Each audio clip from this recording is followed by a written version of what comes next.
ನಮಸ್ತೆ ಎಲ್ರಿಗೂ. ನಾನು ಇಲ್ಲಿ ಶ್ರೀಹರಿ. ಇಲ್ಲಿ ಅನಂತಕೃಷ್ಣ ಇದ್ದಾರೆ, ಪಲ್ಲತಡ್ಕ ಪೆರುವಾಯಿ ಹತ್ರ ಇವರ ಮನೆ ಎಲ್ಲ ಇದೆ. ತುಂಬಾ ಒಂದು ಪ್ರಗತಿಪರ ಕೃಷಿಕರು. ಕಾಳ್ಮೆಣಸು ಎಲ್ಲ ತುಂಬಾ ಚೆನ್ನಾಗಿ ಮೇಂಟೈನ್ ಮಾಡ್ತಾ ಈ ಕೃಷಿ ಬಗ್ಗೆ ಅನುಭವಗಳನ್ನ ಹಂಚ್ತಾ ಎಲ್ಲ ಇದ್ದಾರೆ. ಅವರು ಇಂಜಿನಿಯರಿಂಗ್ ಮಾಡಿ ಈ ಒಂದು ಕೃಷಿಯನ್ನ ಮುಂದುವರಿಸ್ತಾ ಇದ್ದಾರೆ. ಅವರ ಈ ಒಂದು ಕೃಷಿಗೆ ಒಂದು ಏನು ಕಾರಣ ಆಯ್ತು, ಈ ಕೃಷಿಯನ್ನೇ ಮುಂದುವರಿಸಲಿಕ್ಕೆ ಕಾರಣ ಏನಾಯ್ತು, ಇಂಜಿನಿಯರಿಂಗ್ ಮಾಡಿಕೊಂಡು ಯಾವುದೋ ಒಂದು ಬೇರೆ ಉದ್ಯೋಗದಲ್ಲಿ ಐಟಿಯಲ್ಲಿ ಏನಾದ್ರೂ ಹೋದ್ರೂ ಇದರಿಂದ ಜಾಸ್ತಿ ಸಂಪಾದನೆ ಮಾಡಬಹುದಿತ್ತು, ಅಥವಾ ನಿಮ್ಮ ಅನಿಸಿಕೆ ಹೇಳಿ ನಮಗೆ. ನಾನು 2008ರಿಂದ ಕೃಷಿ ಮಾಡ್ತಾ ಇದ್ದೇನೆ. ತಂದೆಯವರು ತೀರಿ ಹೋದ ನಂತರ ನಾನು ಫುಲ್ ಟೈಮ್ ಈಗ ಕೃಷಿ ಮಾಡ್ತಾ ಇದ್ದೇನೆ. ಫಸ್ಟಿಗೆ ನನಗೆ ಸ್ವಲ್ಪ ಇಂಟ್ರೆಸ್ಟ್ ಇರಲಿಲ್ಲ ಕೃಷಿಯಲ್ಲಿ, ಬಟ್ ನಾನು ಇಂಟ್ರೆಸ್ಟ್ ತಕೊಂಡು ಈಗ ಕೃಷಿಗೆ ಮಾಡ್ತಾ ಬಂದೆ. ಈಗ ನನಗೆ ಇದರಲ್ಲಿ ತುಂಬ ನೆಮ್ಮದಿ ಇದೆ. ಈಗ ನಾವು ಹೊರಗೆ ಹೋಗ್ತಿದ್ರೆ ಅಲ್ಲಿ ನಮಗೆ ಟೈಮ್ ಇರುವುದಿಲ್ಲ, ವರ್ಕ್ ಲೋಡ್ ಜಾಸ್ತಿ ಇರುತ್ತೆ, ಯಾವುದಕ್ಕೂ ನಮಗೆ ಪ್ರೆಷರ್ ಜಾಸ್ತಿ ಇರುತ್ತೆ. ಇಲ್ಲಿ ಯಾವುದೇ ಪ್ರೆಷರ್ ಇಲ್ಲದೆ ನಮಗೆ ಬೇಕಾದಾಗೆ ವರ್ಕ್ ಮಾಡ್ಬೋದು. ಮತ್ತೆ ಇನ್ಕಮ್ ಕೂಡ ಅಲ್ಲಿಂದ ಜಾಸ್ತಿ ನಾವು ಇದರಲ್ಲಿ ಪಡಿಬಹುದು. ಬಹಳ ಈಗ ಖುಷಿ ಅನಿಸ್ತಾ ಇದೆ ಕೃಷಿ ಫೀಲ್ಡ್ಗೆ ಬಂದು ನನಗೆ. ಹಾಗೆ ತೋಟದ ಭೇಟಿ, ತೋಟದ ಒಳಗಡೆ ಹೋಗ್ತಾ ಇದ್ದೇವೆ. ಅಡಿಕೆ ಹಾಗೆ ಕಾಳ್ಮೆಣಸು ಎಲ್ಲ ಇದೆ. ಹಾಗೆ ತೋಟ ನೋಡ್ಕೊಂಡು ಮುಂದಕ್ಕೆ ಹೋಗುವ ಅಂತ ಹೇಳಿ ನೋಡ್ತಾ ಇದ್ದೀನಿ. ನೋಡಿ, ಬಳ್ಳಿಗಳೆಲ್ಲ ಹಬ್ಬಿದ್ದು ನೋಡ್ಬೋದು. ಎಲ್ಲ ಅಡಿಕೆ ಮರಗಳಿಗೆ ಸಹ ಈ ಬಳ್ಳಿಗಳಿವೆ. ತುಂಬಾ ಚೆನ್ನಾಗಿದೆ ನೋಡ್ಲಿಕ್ಕೆ. ತೋಟ ನೋಡಿ ಎಷ್ಟು ಚೆನ್ನಾಗಿದೆ. ಸರ್, ಇದಕ್ಕೆ ಏನು ಸ್ಪ್ರೇ ಏನು ಕೊಟ್ಟಿದ್ದೀರಾ ಈಗ ಸದ್ಯಕ್ಕೆ? ಇದಕ್ಕೆ ಬೋರ್ಡೋ ಸ್ಪ್ರೇ ಕೊಟ್ಟಿದ್ದೇನೆ. ಒಂದು ಬೋರ್ಡೋ ಸ್ಪ್ರೇ ಆಯ್ತಷ್ಟೇ ನಮ್ಮಲ್ಲಿ. ಅಂದ್ರೆ ವರ್ಷಕ್ಕೆ ಎಷ್ಟು ಈ ಬೋರ್ಡೋ ಸ್ಪ್ರೇ ನೀವು ಕೊಡ್ತೀರಿ? ವರ್ಷಕ್ಕೆ 2 ಬಾರಿ ಕೊಡಬೇಕು. ಬಟ್ ಈ ಬಾರಿ ಒಂದೇ ಬಾರಿ ಕೊಡ್ಲಿಕ್ಕೆ ಆದ್ರೆ, ಅಂದ್ರೆ ಮಳೆ ತುಂಬಾ ಇದ್ದ ಕಾರಣ ನನಗೆ 2ನೇ ಸ್ಪ್ರೇ ಕೊಡ್ಲಿಕ್ಕೆ ಆಗ್ಲಿಲ್ಲ. ಈಗ ಇನ್ನೊಂದು ಸ್ಪ್ರೇ ಕೊಡ್ಬೇಕು ನನಗೆ. ತುಂಬಾ ಚೆನ್ನಾಗಿ ಬಂದಿದೆ ಈ ಬಳ್ಳಿ. ಕೆಳಗಡೆಯಿಂದ ಮೇಲೆ ಒಂದು 15 ಫೀಟ್ ವರೆಗೆ ಇದೆ, ಅದೊಂದು 25 ಫೀಟ್ ವರೆಗೆ ಹೋಗಿದೆ. ಅದು ಇದಕ್ಕೆ ಎಷ್ಟು ವರ್ಷ ಆಯ್ತು ಸರ್ ಈ ಬಳ್ಳಿಗಳಿಗೆ? ಸಾಧಾರಣ 6ರಿಂದ 8 ವರ್ಷ ಆಗ್ಬೋದು. 6ರಿಂದ 8 ವರ್ಷದಲ್ಲಿ ಇಷ್ಟು ಎತ್ತರಕ್ಕೆ 6 ವರ್ಷ ಆಗಿರ್ಬೋದು. ಆ ಬಳ್ಳಿಗೆ ಒಂದು 8 ವರ್ಷ ಆಗಿರ್ಬೋದು. ಈ ನಾಟಿ ಮಾಡಿ ಮತ್ತೆ ಸೈಡ್ ಅಲ್ಲಿ ಚಿಗುರು ಬರ್ತದಲ್ಲ, ಅದನ್ನೆಲ್ಲ ಮೇಲೆ ಕಟ್ಟಿದ್ದೇನೆ ನೋಡಿ. ಹಾಗೆ ಇದು ಒಂದೇ ಗಿಡ, ಆದ್ರೆ ಮತ್ತೆ ಚಿಗುರು ಚೂಟಿದ್ದೇನೆ. ಹಾಗೆ ಇದು ಸ್ವಲ್ಪ ಎಲ್ಲ ಬುಷ್ ಆಗಿ ಬಂದಿದೆ. ನಾವೀಗ 3-4 ನೆಟ್ರೆ ಎಷ್ಟು ಬರ್ತದೆ ಅಷ್ಟೇ ಬುಷ್ ಇದರಲ್ಲೂ ಬಂದಿದೆ. ಇದು ತುಂಬಾ ಇಂಟ್ರೆಸ್ಟಿಂಗ್ ಇದೆ. ಅಂದ್ರೆ ಕೆಳಗಡೆ ಬಂದಂತಹ ಎಲ್ಲ ಬಳ್ಳಿಗಳನ್ನು ಸಹ ಅವರು ಮೇಲೆ ಕಟ್ಟಿ ಇಷ್ಟು ಬುಷ್ ಬಂದಿರೋದು. ಇಲ್ಲೊಂದು 2 ಬಳ್ಳಿಗಳಿವೆ, ಅದನ್ನ ತೋರಿಸ್ಕೊಂಡು ಅವರು ಈ ಬಿಸಿಲಿನ ಮಹತ್ವ ಎಷ್ಟಿದೆ ಈ ಕಾಳ್ಮೆಣಸಿನ ಬಳ್ಳಿಗೆ ಅಂತ ಅವರು ನಮಗೆ ಹೇಳ್ತಾರೆ. ಸರ್, ಅದೇ ಇದು ನಮ್ಮ ಈ ಧೂಪದ ಮರಳಾದ್ರೆ ಮಳೆ ಹೋಗುವಾಗ ಬಿಸಿಲು ಜಾಸ್ತಿ ಆಗ್ತದೆ, ಅಷ್ಟಾಗುವಾಗ ಧೂಪದ ಎಲೆಗಳು ಕವರ್ ಆಗುತ್ತೆ. ಇದು ಹೀಗೆ ಬಿಟ್ರೆ ಈ ಪನ್ನೀರ್ 1 ಆದ್ರೆ ಸನ್ ಬರ್ನಿಂಗ್ ಆಗುತ್ತೆ. ಇದಕ್ಕೆ ನೀವು ಸುಣ್ಣ ಕೊಡಬೇಕಾಗ್ತದೆ, ವೈಟ್ ಸುಣ್ಣ ಕೊಡಬೇಕಾಗ್ತದೆ, ಇಲ್ಲದ್ರೆ ಬಿಸಿಲು ಜಾಸ್ತಿ ಆಗುತ್ತೆ. ಯಾಕಂದ್ರೆ ಮಳೆ ಹೋದ ಕೂಡಲೇ ಮೋಡ ಹೋಗುತ್ತೆ, ಅಷ್ಟು ಲೈಟ್ ಇಂಟೆನ್ಸಿಟಿ ಜಾಸ್ತಿ ಆಗ್ತದೆ ಇದಕ್ಕೆ. ಯಾಕಂದ್ರೆ ಇಲ್ಲಿ ಶೇಡ್ ಇಲ್ಲ. ಸೊ ಧೂಪದ ಮರದಲ್ಲಿ ಅದರ ಎಲೆಗಳು ಕವರ್ ಆಗುತ್ತೆ, ಅದರ ಶೇಡು ಸಿಗುತ್ತೆ. ಫ್ಲವರಿಂಗ್ ಬರುವಾಗ ನಾವು ಟಾಪ್ ತೆಗಿತೇವೆ, ಅಷ್ಟು ಬಿಸಿಲು ಬರುತ್ತೆ, ಇದು ಅದಕ್ಕೆ ಬೇಕಾಗುವ ಬಿಸಿಲು ಸಿಗುತ್ತೆ. ಆ ಒಂದು ಮೇಂಟೆನೆನ್ಸ್ ನಾವು ಅದರಲ್ಲಿ ಮಾಡ್ಲಿಕ್ಕೆ ಆಗುತ್ತೆ. ಇಲ್ಲಿ ನಮಗೆ ಶೇಡ್ ರೆಗ್ಯುಲೇಷನ್ ಮಾಡ್ಲಿಕ್ಕೆ ಆಗುದಿಲ್ಲ. ಯಾವ ತರ ಇದೆ ನೋಡಿ, ಈಗ ಓಪನ್ ಇರುವ ಜಾಗದಲ್ಲಿ ಸಿಕ್ಕಾಪಟ್ಟೆ ಈಲ್ಡ್ ಬರುತ್ತೆ ನಮಗೆ. ಈ ತರ ಅಂದ್ರೆ ಬಿಸಿಲು ಓಪನ್ ಇದ್ರೆ ಈಲ್ಡ್ ಕೂಡ ಚೆನ್ನಾಗಿ ಬರುತ್ತೆ. ಬಟ್ ಇದನ್ನು ನಾವು ಇನ್ನು ಪ್ರೊಟೆಕ್ಟ್ ಮಾಡ್ಬೇಕಂದ್ರೆ ಮಳೆ ಹೋಗುವಾಗ ಸುಣ್ಣದ ಒಂದು ಕೋಟ್ ಅನ್ನ ಕೊಡ್ಬೇಕಾಗ್ತದೆ, ಇಲ್ಲದ್ರೆ ಪನ್ನೀರ್ 1 ಸನ್ ಬರ್ನ್ ಆಗುತ್ತೆ. ಆದ್ರೆ ಆರ್ಡಿನರಿ ಗಿಡಗಳಾದ ಕರಿಮುಂಡ ಅಂತದಲ್ಲೆಲ್ಲ ಸನ್ ಬರ್ನಿಂಗ್ ಬರುದಿಲ್ಲ, ಪನ್ನೀರ್ 8 ಅಲ್ಲಿ ಬರುದಿಲ್ಲ. ಬರ್ನಿಂಗ್ ಬಾರದ ಗಿಡಗಳು ಇದೆ, ಯಾಕಂದ್ರೆ ಇದರಲ್ಲಿ ಟ್ರಾನ್ಸ್ಪಿರೇಷನ್ ಲಾಸ್ ಜಾಸ್ತಿ ಇರುತ್ತೆ, ಅದ್ರಲ್ಲಿ ಟ್ರಾನ್ಸ್ಪಿರೇಷನ್ ಲಾಸ್ ಕಡಿಮೆ ಇರುತ್ತೆ ಆ ಗಿಡಗಳಲ್ಲಿ. ತುಂಬಾ ಚೆನ್ನಾಗಿದೆ ಇದು.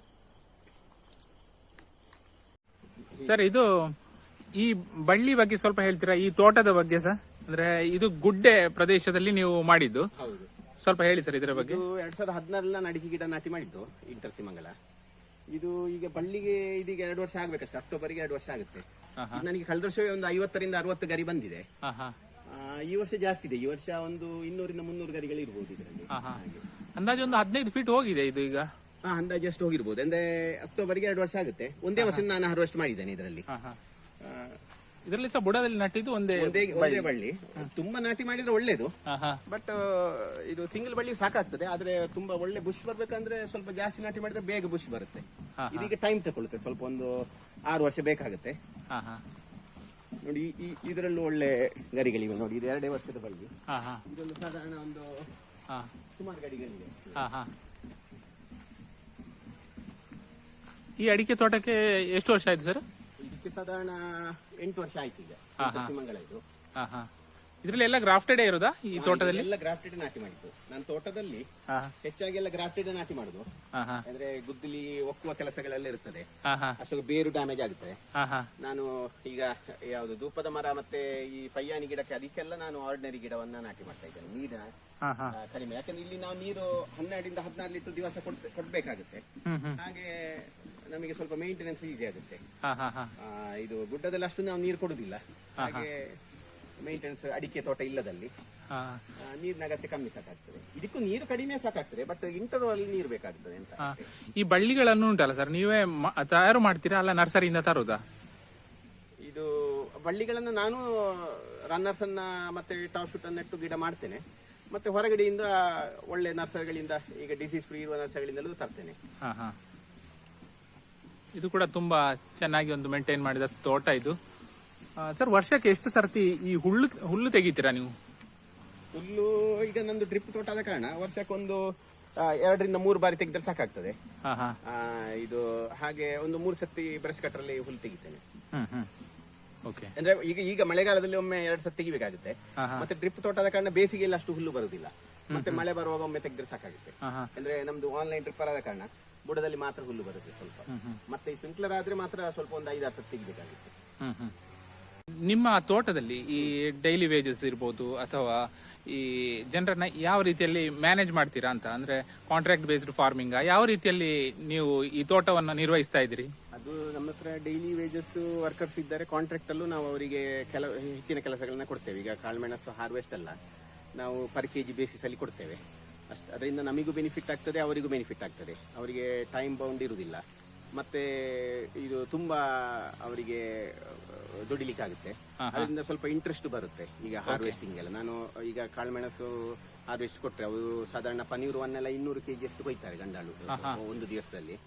ಸೊ ಅದರಿಂದ ಅವರಿಗೆ ಇದು ತುಂಬಾ ಪ್ರಯೋಜನ ಆಗ್ತದೆ. ನಮಗೆ ಕೂಡ ಅದರಿಂದ ಕಾಸ್ಟ್ ಎಫೆಕ್ಟಿವ್ ಆಗುತ್ತೆ. ವರ್ಕರ್ಸ್ ಕೂಡ ನಮಗೆ ಹಾರ್ವೆಸ್ಟಿಗೆ ಸಮಸ್ಯೆಗಳು ಬರುವುದಿಲ್ಲ. ನಮಗೆ ಕೇಳ್ತಾರೆ ಅವಾಗ ನೆಕ್ಸ್ಟ್ ಇಯರ್ ಬರುವಾಗ ಕಾಳುಮೆಣಸು ಹಾರ್ವೆಸ್ಟ್ ಮಾಡ್ಲಿಕ್ಕೆ ಅಂತ ಅವರೇ ಆಗಿ ಕೇಳ್ತಾರೆ. ಸೊ ಕೆಲಸದವರ ಸಮಸ್ಯೆಗಳು ಕಡಿಮೆ ಆಗುತ್ತೆ. 200 kg ಅಂದ್ರೆ ಇದು ಎಕ್ಸಲೆಂಟ್ ಹಾರ್ವೆಸ್ಟಿಂಗ್ ಅಂತ ಹೇಳ್ಬೋದು. ಯಾಕಂದ್ರೆ ನಾವು ಜನರಲಿ ನಮ್ಮ ತೋಟದಲ್ಲಿ ಎಲ್ಲ 60-70 kg ಮಾಡುವುದೇ ದೊಡ್ಡದು. ಸೊ ತುಂಬಾ ಇಂಟ್ರೆಸ್ಟ್ ಅಲ್ಲಿ ಮಾಡ್ತಾರೆ ಅಂತ ನಂಗೆ ಅನಿಸ್ತಾ ಇದೆ. ಈ ಕಾನ್ಸೆಪ್ಟ್ ತುಂಬಾ ಒಳ್ಳೇದು. ಪನೀರು 1 ಆದ್ರೆ ಸಾಧಾರಣ ಒಂದು ಗಂಡಲ್ಲಿ 200 kg ವರೆಗೆ ಕೊಯ್ತಾರೆ. 200 ರಿಂದ 230 ಮ್ಯಾಕ್ಸ್ ಕೊಯ್ದಿದ್ದಾರೆ. ಅದು ಕರಿಮುಂಡ ತಳಿಯಲ್ಲಿ ಅಷ್ಟು ಕೊಯ್ಲಿಕ್ಕೆ ಆಗುಲ್ಲ, ಒಂದು 70 kg ವರೆಗೆ ಆಗುತ್ತೆ. ಯಾಕಂದ್ರೆ ಪನೀರು 1 ಸ್ವಲ್ಪ ಉದ್ದ ಗರಿ ಇರುತ್ತೆ. ಪ್ಲಸ್ ಅದರ ಒಂದು ಕಾಳು ಸಾಧಾರಣ 18 ರಿಂದ 28 ಗ್ರಾಮ್ನವರೆಗೆ ಬರುತ್ತೆ. ನಿಮಗೆ ಕರಿಮುಂಡ ತಳಿಗಳು, ಸಣ್ಣ ಗರಿ ಇರುವ ತಳಿಗಳು, ಪನೀರು 8 ಅದೆಲ್ಲ ನಿಮಗೆ 6 ಗ್ರಾಮ್ ಬರುತ್ತೆ. ಸೊ ಅವ ಒಂದು 4 ಸತಿ ಕೈಯನ್ನ ಹಾಕ್ಬೇಕಾಗ್ತದೆ ತೆಗಿಲಿಕ್ಕೆ. ಸೊ ಇದಾದ್ರೆ ಒಮ್ಮೆಗೆ ನಿಮಗೆ 18 ರಿಂದ 28 ಗ್ರಾಮ್ ಬರುತ್ತೆ. ಹಾಗೆ ಒಂದು ಆಳು ಸಾಧಾರಣ 200 kg ಕೊಯ್ತಾರೆ. ಕರಿಮುಂಡ ತಳಿಯಲ್ಲಿ ಅಷ್ಟು ಕೊಯ್ಲಿಕ್ಕೆ ಆಗುದಿಲ್ಲ. ಹಾರ್ವೆಸ್ಟ್ ಸ್ವಲ್ಪ ಅಷ್ಟು ಈಸಿ ಇಲ್ಲ. ಹಾಗೆ ನೋಡಿ ಸರ್, ಸಾಮಾನ್ಯವಾಗಿ ನಮ್ಮ ಕೃಷಿಕರಿಗೆ ನಮಗೆ ಸರ್ ಈ ನೀರಾವರಿಯದ್ದು ಒಂದು ಸಮಸ್ಯೆ ಅಥವಾ ಅದನ್ನ ಯಾವ ರೀತಿಯಲ್ಲಿ ನಿರ್ವಹಿಸುವುದು ಅಂತ ಇರುತ್ತದೆ. ಅಂದ್ರೆ ಈ ಡ್ರಿಪ್ಪರ್ಸ್ ಒಳ್ಳೇದಾ, ಸ್ಪ್ರಿಂಕ್ಲರ್ಸ್ ಒಳ್ಳೇದಾ ಅಂತ ಹೇಳಿ. ಈ ಪೆಪ್ಪರ್ಸ್ಗೆ ನಿಮ್ಮ ತೋಟದಲ್ಲಿ ಯಾವ ರೀತಿ ಈ ಮ್ಯಾನೇಜ್ ಮಾಡ್ತಾ ಇದ್ದೀರಾ, ಮೇಂಟೈನ್ ಮಾಡ್ತಾ ಇದ್ದೀರಾ? ನನ್ನ ಲೆಕ್ಕದಲ್ಲಿ ಡ್ರಿಪ್ ಸಿಸ್ಟಮ್ ಒಳ್ಳೇದು. ಯಾಕಂದ್ರೆ ನೀರು ಕಡಿಮೆ ಸಾಕಾಗುತ್ತದೆ. ಮತ್ತೆ ವೀಡ್ ಮ್ಯಾನೇಜ್ಮೆಂಟ್ ಈಸಿ ಆಗುತ್ತೆ. ವೀಡ್ ವರ್ಷದಲ್ಲಿ ಒಂದು 2 ಸತಿ ಇಲ್ಲದ್ರೆ ಹೆಚ್ಚು 3 ಸತಿ, ಸ್ಪ್ರಿಂಕ್ಲರ್ ಒಂದು 5-6 ಸತಿ ತೆಗಿಬೇಕಾಗುತ್ತೆ. ಸೊ ನೀರು ತುಂಬಾ ಕಡಿಮೆ ಸಾಕಾಗುತ್ತೆ. ಪೆಪ್ಪರ್ ಕೂಡ ನಿಮಗೆ ಗರ್ತ್ ಬರುತ್ತೆ. ಯಾವುದು ನಿಮಗೆ ಡ್ರಿಪ್ ಸಿಸ್ಟಮ್ ಅಲ್ಲಿ ಕೂಡ ಒಳ್ಳೆ ಚೆನ್ನಾಗಿ ಬರುತ್ತೆ, ಏನು ಸಮಸ್ಯೆ ಆಗುದಿಲ್ಲ. ಓಕೆ. ಸೊ ಅದು ಬೇರುಗಳು ಅದನ್ನ ಯಾವ ರೀತಿಯಲ್ಲಿ, ಅಂದ್ರೆ ಈ ಡ್ರಿಪ್ಪರ್ಸ್ ಹಾಕಿದ ತಕ್ಷಣ ನೀರು ಕೆಳಗಡೆ ಹೋಗ್ತದೆ, ಸ್ಪ್ರಿಂಕ್ಲರ್ಸ್ ಆದ್ರೆ ಸ್ವಲ್ಪ ಬುಷ್ ತರ ಬೀಳ್ತದೆ. ಅದು ಹಾಗೆಂತ ಇಲ್ಲ. ನಿಮಗೆ ಡ್ರಿಪ್ ಅಲ್ಲೂ ನಾವು ಮಣ್ಣಲ್ಲಿ ಈಗ ಡ್ರಿಪ್ ಸಿಸ್ಟಮ್ ಹೇಗಿರ್ತಂದ್ರೆ ಒಂದು ತ್ರಿಕೋನ ಶೇಪ್ ಅಲ್ಲಿ ಈ ತರ ನೀರು ಕೆಳಗೆ ಹೋಗ್ತದೆ ಅಂತ ನಾವು ಹೇಳುದು. ಡ್ರಿಪ್ ಸಿಸ್ಟಮ್ ಅಲ್ಲಿ ಒಂದು ಬಿಂದು ಬಿಂದು ಬಿದ್ದದ್ದು ಹೀಗೆ ಟ್ರಯಾಂಗುಲರ್ ಶೇಪ್ ಅಲ್ಲಿ ಕೆಳಗೆ ಹೋಗುತ್ತೆ. ಆದ್ರೆ ನೀವು ಮಣ್ಣಿನಲ್ಲಿ ಹ್ಯೂಮಸ್ ಡೆವಲಪ್ ಮಾಡಿದ್ರೆ, ಈ ಆರ್ಗ್ಯಾನಿಕ್ ಕಂಟೆಂಟ್ ಹ್ಯೂಮಸ್ ಎಲ್ಲ ಡೆವಲಪ್ ಆದ ಕೂಡಲೇ ಅದು ಹಾರಿಜಾಂಟಲ್ ಸ್ಪ್ರೆಡ್ಡಿಂಗ್ ಆಗುತ್ತೆ ಡ್ರಿಪ್ ಅಲ್ಲಿ ಕೂಡ. ಮತ್ತೆ ಇದು ನಿಮಗೆ ಇನ್ನೊಂದೇನಂದ್ರೆ ನಿಮಗೆ ಕಾಳುಮೆಣಸಲ್ಲಿ ಕೂಡ ಡ್ರಿಪ್ಪರು ನನ್ನಲ್ಲೂ ಕೂಡ ಈಗ ಚೆನ್ನಾಗಿ ಬಂದಿದೆ ಡ್ರಿಪ್ ಅಲ್ಲೂ ಕೂಡ. ಆದ್ರೆ ನಿಮಗೆ ಕಾಳುಮೆಣಸಲ್ಲಿ ರೂಟ್ಸ್ ಎಲ್ಲ ಮೇಲೆ ಇರುತ್ತೆ, ಸಾಧಾರಣ ಒಂದು 30 ಸೆಂಟಿಮೀಟರ್ ಇದ್ರೆ ಒಂದು 15 ಸೆಂಟಿಮೀಟರ್ ಮೇಲ್ಗಡೆ ಇರುತ್ತೆ. ಸೊ ನಿಮಗೆ ಡಿಸೀಸ್ ಯಾವುದೇ ಅಟ್ಯಾಕ್ ಆಗದಿದ್ರೆ ಮಳೆಗಾಲದಲ್ಲಿ ಡ್ರಿಪ್ ಸಿಸ್ಟಮ್ ಎಫಿಷಿಯಂಟ್ ಆಗಿ ವರ್ಕ್ ಆಗುತ್ತೆ.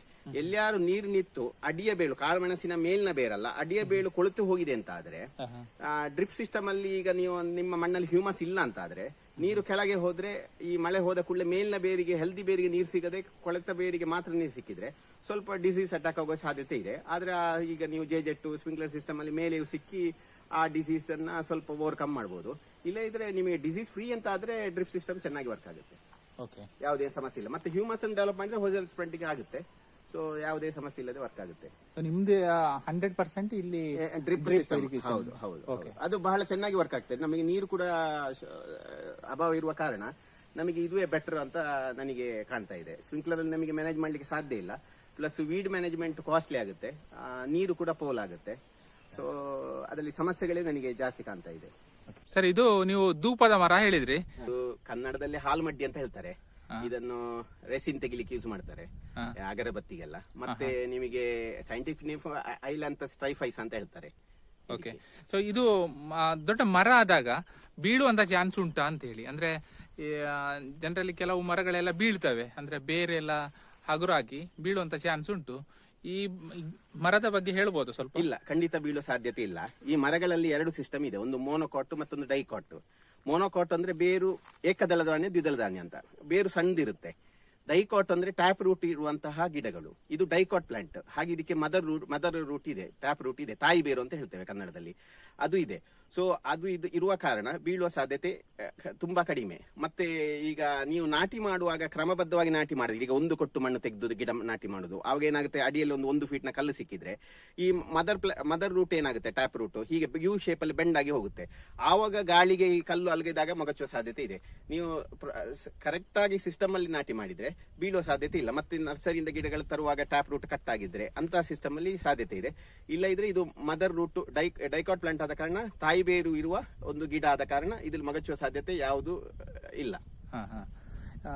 ಮತ್ತೆ ಈ ಗಿಡದ ಸ್ವಲ್ಪ ವೈಶಿಷ್ಟ್ಯತೆ ಹೇಳುವುದು, ಅಂದ್ರೆ ಬಿಸಿಲು ಯಾವ ರೀತಿಯಲ್ಲಿ ಬೀಳ್ತದೆ ಆ ರೀತಿಯಲ್ಲಿ?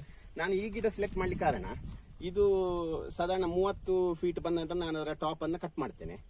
ಸೊ ಟಾಪ್ ಕಟ್ ಮಾಡಿ ಹೋಗುವಾಗ ಇದರಲ್ಲಿ ಈ ಕಾಂಡ ಏನಿದೆ, ಕಾಂಡದಲ್ಲಿ ಚಿಗುರು ಬರುದಿಲ್ಲ, ಟಾಪ್ ಅಲ್ಲಿ ಮಾತ್ರ ಬರುತ್ತೆ ಚಿಗುರು. ಅದೊಂದು ವಿಶೇಷ ಇದರದ್ದು. ಮತ್ತೆ ಈ ಎಲೆಯಿಂದ ಎಲೆಗೆ ಗ್ಯಾಪ್ ಜಾಸ್ತಿ ಇದೆ ಇದರಲ್ಲಿ. ಸೊ ಲಕ್ಸ್ ಅಂತ ಹೇಳಿದ್ರೆ ಬಿಸಿಲು ಅಡಿಕೆ ತೋಟದಿಂದ ಜಾಸ್ತಿ ಒಳಗೆ ಬರ್ತದೆ ಇದರಲ್ಲಿ. ಮತ್ತೆ 2 ವರ್ಷಕ್ಕೊಮ್ಮೆ ಅಥವಾ ವರ್ಷಕ್ಕೊಮ್ಮೆ ಪ್ರೂನ್ ಮಾಡಿದ್ರೆ ಸಾಕು. ನಾನಿದು ಸಾಧಾರಣ ಅಕ್ಟೋಬರ್ ನಾಟಿ ಮಾಡಿದ್ದು ಕಳೆದ ವರ್ಷ, ಈಗ 1 ವರ್ಷ ಆಗ್ಬೇಕಷ್ಟೇ.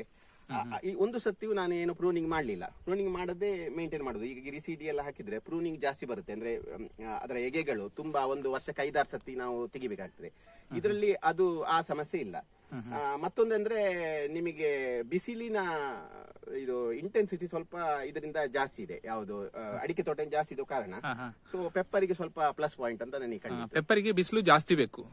ಹೌದು, ಪೆಪ್ಪರಿಗೆ ಬಿಸಿಲು ಬೇಕು, ನೆರಳು ಬೇಕು. ಯಾಕೆಂದ್ರೆ ನಾವು ಇದನ್ನು ಮೇಘ ಆಗುವಾಗ ನಾವು ಇದನ್ನು ಟಾಪ್ ರೋನ್ ಮಾಡಿದ ಕೂಡಲೇ ಎಷ್ಟು ಈಗ ಅಷ್ಟಾಗ ಏನಾಗುತ್ತೆ ಅಂದ್ರೆ ಮೋಡಗಳು ಬರುತ್ತೆ, ಕವರ್ ಆಗುತ್ತೆ, ಲಕ್ಸ್ ಕಡಿಮೆ ಆಗುತ್ತೆ. ಸೊ ಅಷ್ಟಾಗ ಏನಾಗುತ್ತೆ ಅಂದ್ರೆ ಪೆಪ್ಪರಿಗೆ ಎಷ್ಟು ಬೇಕು ಬಿಸಿಲು ಅಷ್ಟು ಸಿಗುತ್ತೆ, ಯಾಕಂದ್ರೆ ನಾವು ಇದನ್ನು ಟಾಪ್ ಅನ್ನು ಪ್ರೂನ್ ಮಾಡಿರ್ತೇವೆ. ಮತ್ತೆ ಮಳೆ ಹೋದ ಕೂಡಲೇ ಪುನಃ ಚಿಗುರು ಬಂದಿರುತ್ತೆ, ಅಷ್ಟೋಗ ಎಷ್ಟು ಬಿಸಿಲು ಬೇಕೋ ಅಷ್ಟೇ ಪೆಪ್ಪರಿಗೆ ಸಿಗುತ್ತೆ. ಅಂದ್ರೆ ಅಷ್ಟೋಗ ಬಿಸಿಲಿನ ಇಂಟೆನ್ಸಿಟಿ ಕಡಿಮೆ ಬೇಕು ಪೆಪ್ಪರಿಗೆ ಮಳೆ ಹೋದ ಕೂಡಲೇ. ಸೊ ಫ್ಲವರಿಂಗ್ ಟೈಮ್ ಅಲ್ಲಿ ಪೆಪ್ಪರಿಗೆ ಬಿಸಿಲಿನ ಇಂಟೆನ್ಸಿಟಿ ಜಾಸ್ತಿ ಬೇಕಾಗುತ್ತೆ. ಆವಾಗ ನಾವು ಪ್ರೂನ್ ಮಾಡಿದ ಕೂಡಲೇ ಬಿಸಿಲು ಒಳಗೆ ಬರುತ್ತೆ. ಮತ್ತೆ ಇದು ಮಳೆ ಹೋದ ಕೂಡಲೇ ಈ ಗಿಡ ಕವರ್ ಆಗುತ್ತೆ, ಅಷ್ಟೋಗ ಈ ಮೋಡಗಳು ಹೋಗಿರುತ್ತೆ, ಸನ್ಲೈಟ್ ಡೈರೆಕ್ಟ್ ಬೀಳುತ್ತೆ, ಆವಾಗ ಇದರ ಶೇಡ್ ಅದಕ್ಕೆ ಎಷ್ಟು ಬೇಕೋ ಅಷ್ಟು ಸಿಗುತ್ತೆ. ಈ ಒಂದು ಕಾಳುಮೆಣಸಿನ ಬಳ್ಳಿ ನಟ್ಟು ಎಷ್ಟು ಸಮಯ ಆಯ್ತು? ಈಗ ನಟ್ಟದಷ್ಟೇ 1 ತಿಂಗಳಾಯ್ತಷ್ಟೇ. ಚಿಗುರು ಬಂದಿದೆ ಅಂದ್ರೆ ಇದು ಕಸಿ ಮಾಡಿದ್ದ ಆಗುದಿಲ್ಲ, ಡೈರೆಕ್ಟ್ ಅಂದ್ರೆ ರನ್ನರ್ಸ್ ಅನ್ನು ನಟ್ಟು ಮಾಡಿದ್ರೆ ಎಲ್ಲ ಆಗತ್ತೆ. ಇದು ನಾನು ರನ್ನರ್ಸ್ ನಟ್ಟದ್ದು. ಕಸಿಯು ಗಿಡ ನಡಬಹುದು, ಕಸಿ ಗಿಡಕ್ಕೆ ಇಟ್ಟರೆ ಫ್ರೀಕ್ವೆಂಟ್ ಆಗಿ ನೀರು ಕೊಡಬೇಕಾಗುತ್ತೆ. ನೀರು ಸ್ವಲ್ಪ ಅಂದ್ರೆ ಫ್ರೀಕ್ವೆಂಟ್ ಆಗಿ ಬೇಕಾಗುತ್ತೆ, ನೀರು ಜಾಸ್ತಿ ಬೇಡ, ಬಟ್ ಫ್ರೀಕ್ವೆಂಟ್ ಇಂಟರ್ವಲ್ ಬೇಕಾಗುತ್ತೆ. ಇದು ನಾವು ಆರ್ಡಿನರಿ ಗಿಡಕ್ಕೆ ಇಟ್ಟ ಕೂಡಲೇ ನೀರಿನ ಅಗತ್ಯ ತುಂಬಾ ಕಡಿಮೆ ಆಗುತ್ತೆ, ತುಂಬಾ ಕಡಿಮೆ ಇರುತ್ತೆ. ಹಾಗೆ ನಮಗೆ ಇಲ್ಲಿ ನೀರು ಅಭಾವ ಇರುವ ಕಾರಣ ನಾನು ಈ ನಾರ್ಮಲ್ ಗಿಡವನ್ನೇ ಸೆಲೆಕ್ಟ್ ಮಾಡಿದ್ದೇನೆ. ಬೇಗ ಬೆಳೆಯುವ ಮರ, ನಿಮಗೆ ಇದು ಬಾರಿ ಬೇಗ ಬೆಳೀತದೆ. ಆಹಾ. ಈಗ ಇದು ಸಾಧಾರಣ 1-2 ವರ್ಷ ಆಗ್ತಾ ಬಂತು ಈಗ. ಆಹಾ. ನೀರಾವರಿ ಇಲ್ಲ, ಇದು ನಾನು ಫಸ್ಟ್ ವರ್ಷ ನೀರಾವರಿ ಕೊಡ್ಲಿಲ್ಲ, ಅದು ಕೂಡ ಇಷ್ಟ ಹೈಟ್ ಬಂದಿದೆ. ಓಹೋ, ಅಂದಾಜೊಂದು 12 ಫೀಟ್ ಹೋದಾಗಿದೆ ಎಲ್ಲ ಗಿಡಗಳು. ಹೌದು ಹೌದು, ಜಾಸ್ತಿ ಕೆಲವು 15 ಫೀಟ್ ಎಲ್ಲ ಹೋಗಿದೆ, ಕೆಲವು 12 ಫೀಟ್ ಹೋಗಿರ್ಬೋದು. ಇದು ಡಿಸ್ಟೆನ್ಸ್ ಎಷ್ಟು ಕೊಟ್ಟಿದ್ದೀರಾ ಸರ್ ಒಂದು ಗಿಡದಿಂದ ಮತ್ತೊಂದು ಗಿಡಕ್ಕೆ? 8 ಫೀಟ್ ಕೊಟ್ಟಿದ್ದೇನೆ ಒಂದು ಗಿಡದಿಂದ ಗಿಡಕ್ಕೆ. ಇನ್ನೊಂದು ಪ್ಲಾಟ್ ಅಲ್ಲಿ 9 ಫೀಟ್ ಕೊಟ್ಟಿದ್ದೇನೆ. ಇದು ತೆಂಕ ಓಪನ್ ಇರೋ ಜಾಗ, ಹಾಗೆ ಡಿಸ್ಟೆನ್ಸ್ ಸ್ವಲ್ಪ ಕಡಿಮೆ ಕೊಟ್ಟಿದ್ದೇನೆ. 4 ಲೀಟರ್ ನೀರಿದ್ರು 1/6 ಅಡಿಕೆ ನೀರಿದ್ರು ಮ್ಯಾನೇಜ್ ಮಾಡಬಹುದು. ಮತ್ತೆಂದ್ರೆ ಅಡಿಕೆ ಅಂದ್ರೆ ನಿಮಗೆ ಬೇಸಿಗೆಯಲ್ಲೇ ನಿಮಗೆ ಫ್ಲವರಿಂಗ್ ಬರುದು. ಈಗ ಸಾಧಾರಣ ಡಿಸೆಂಬರ್ ಇಂದ ಫ್ಲವರಿಂಗ್ ಸ್ಟಾರ್ಟ್ ಆದ್ರೆ ಬೇಸಿಗೆ ಫ್ಲವರ್ ಬರುತ್ತೆ. ಆವಾಗ ಇರಿಗೇಷನ್ ಫೇಲ್ ಆಯ್ತು ಅಂದ್ರೆ ನಿಮಗೆ ಕ್ರಾಪ್ ತುಂಬಾ ಡ್ರಾಪ್ ಆಗುತ್ತೆ. ಈ ಪೆಪ್ಪರ್ ಅಲ್ಲಿ ಹಾಗಲ್ಲ. ಪೆಪ್ಪರ್ ನ ಒಂದು ವಿಶೇಷ ಅಂತ ಅಂದ್ರೆ ನಿಮಗೆ ಫ್ಲವರಿಂಗ್ ಬರುವುದು ಇದು ಜೂನ್ ಮಳೆ ಬಂದ ನಂತರ. ಅಂದ್ರೆ ಮಳೆ ಬಂದು ಅದು ಚಿಗುರಿ ಮತ್ತೆ ಫ್ಲವರಿಂಗ್ ಬರುತ್ತೆ. ಸೊ ನಿಮಗೆ ಫ್ಲವರಿಂಗ್ ಬರುವ ಟೈಮ್ ಅಲ್ಲಿ ಬೇಕಾದಷ್ಟು ಮಳೆ ಸ್ವಾಭಾವಿಕವಾಗಿ ಬರುತ್ತೆ. ಮತ್ತೆ ಈ ಬೇಸಿಗೆಯಲ್ಲಿ ಒಂದು 4 ಲೀಟರ್ ದಿವಸಕ್ಕೆ ಇದ್ರೂ ಕೂಡ ಪೆಪ್ಪರ್ ಕ್ರಾಪ್ ಅನ್ನ ಚೆನ್ನಾಗಿ ಮ್ಯಾನೇಜ್ ಮಾಡಬಹುದು. ಏನು ಇಲ್ಲಿ ಡ್ರಾಪ್ ಆಗದೆ ಮ್ಯಾನೇಜ್ ಮಾಡಬಹುದು. ಅದು ಬಾಕಿ ಕ್ರಾಪ್ ಸ್ವಲ್ಪ ಕಷ್ಟ. ಹಾಗೆ ನಾನು ನನ್ನ ಈ ಜಾಗದಲ್ಲಿ ನೀರು ತುಂಬಾ ಅಭಾವ ಇದ್ದ ಕಾರಣ ನಾನು ಈ ಬೆಳೆಯನ್ನು ಸಿಲೆಕ್ಟ್ ಮಾಡ್ಲಿಕ್ಕೆ ಕಾರಣ. ಓಕೆ, ಸೊ ಈ ಗಿಡ ಒಂದು ಗಿಡ ನೀವು ಎಲ್ಲಿಂದ ಪರ್ಚೇಸ್ ಮಾಡಿದ್ರಿ? ಈ ಗಿಡಗಳೆಲ್ಲ ನಾನು 3 ವಿಧದಲ್ಲಿ ಮಾಡಿದ್ದೇನೆ. ಒಂದು ನಾನು ಸ್ವತಃ ಬೀಜ ತಂದು ಬೀಜದಿಂದ ಮಾಡಿದ್ದೇನೆ. ಸಾಧಾರಣ 1 kg ಬೀಜದಲ್ಲಿ ಒಂದು 7,000 ಬೀಜಗಳಿರುತ್ತದೆ. ಅದರಲ್ಲಿ ಒಂದು 60% ಜರ್ಮಿನೇಷನ್ ಇರುತ್ತೆ ಇದರಲ್ಲಿ. ಮತ್ತೆ ಸ್ವಲ್ಪ ನಾನು ಕೇರಳ ಫಾರೆಸ್ಟ್ ನರ್ಸರಿಯಿಂದ ತಂದಿದ್ದೇನೆ. ಹಾಗೆ ಮತ್ತೆ ಸ್ವಲ್ಪ ಸುಳ್ಯದಿಂದ ಇದು ಯಾವುದು ಕರ್ನಾಟಕದವರ ಫಾರೆಸ್ಟ್ ನರ್ಸರಿಯಿಂದ ತಂದಿದ್ದೇನೆ. ಹಾಗೆ ಈ ತೋಟ ನೋಡೋಕೆ ತುಂಬಾ ಖುಷಿ ಆಗ್ತದೆ.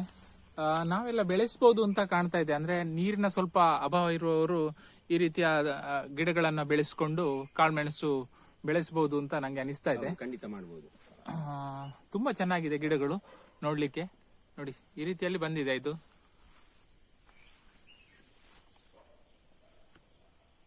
ಈ ಹೊಳೆ ಯಾವ್ದು ಸರ್? ಇದು ಪೆರುವಾಯಿ ಹೊಳೆ.